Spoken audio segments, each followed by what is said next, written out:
J'ai commencé la musique, comme tous les jeunes musiciens, assez tôt, car c'est une discipline tellement prenante et exigeante.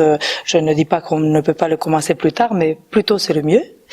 Alors j'ai commencé la musique à l'âge de 6 ans et le violon m'a séduit. C'est un hasard le violon d'ailleurs. Mes parents souhaitaient que je fasse du piano et j'avais commencé les cours de piano, mais la fusion n'était pas là. Parce que vous savez, dans le choix d'un instrument, on peut élire un instrument, mais il faut aussi que lui nous choisisse.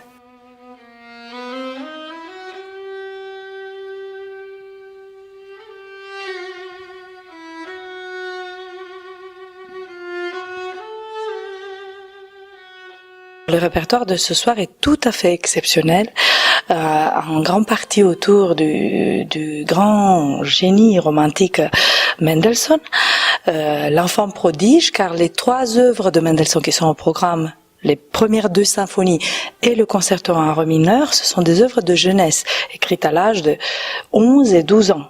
Donc c'est quelque chose de très impressionnant, et pour le public et pour nous.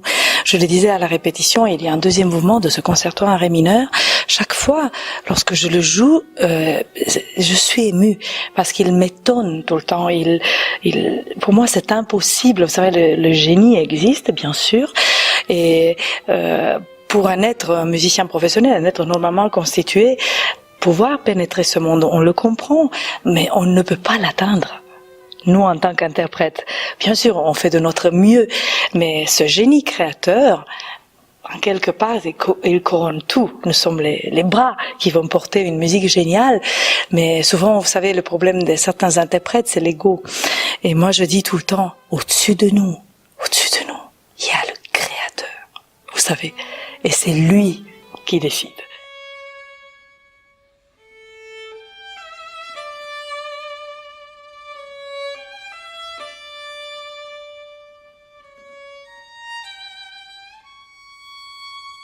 Dans le programme, il y a aussi une fantaisie Carmen. Bon, je l'appelle fantaisie Carmen, mais son nom c'est Variation virtuose sur le thème de Carmen, de Bizet, de Gilles Colliard, qui est le directeur artistique de l'orchestre et qui est un remarquable compositeur, aussi pas seulement un grand virtuose du violon.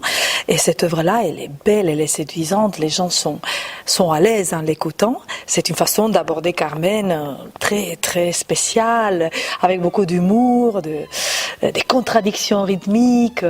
Moi, j'adore cette œuvre.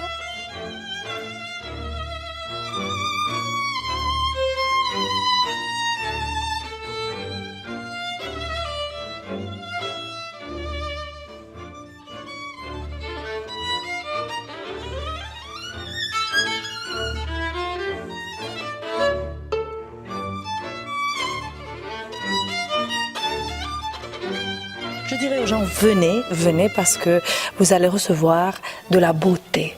Vous savez, moi je pense que tout le monde a besoin de la beauté. Et les artistes sont là pour nous montrer un monde auquel on ne pense pas tous les jours. On est souvent soumis à des pressions, à du stress, à des mécontentements, tout.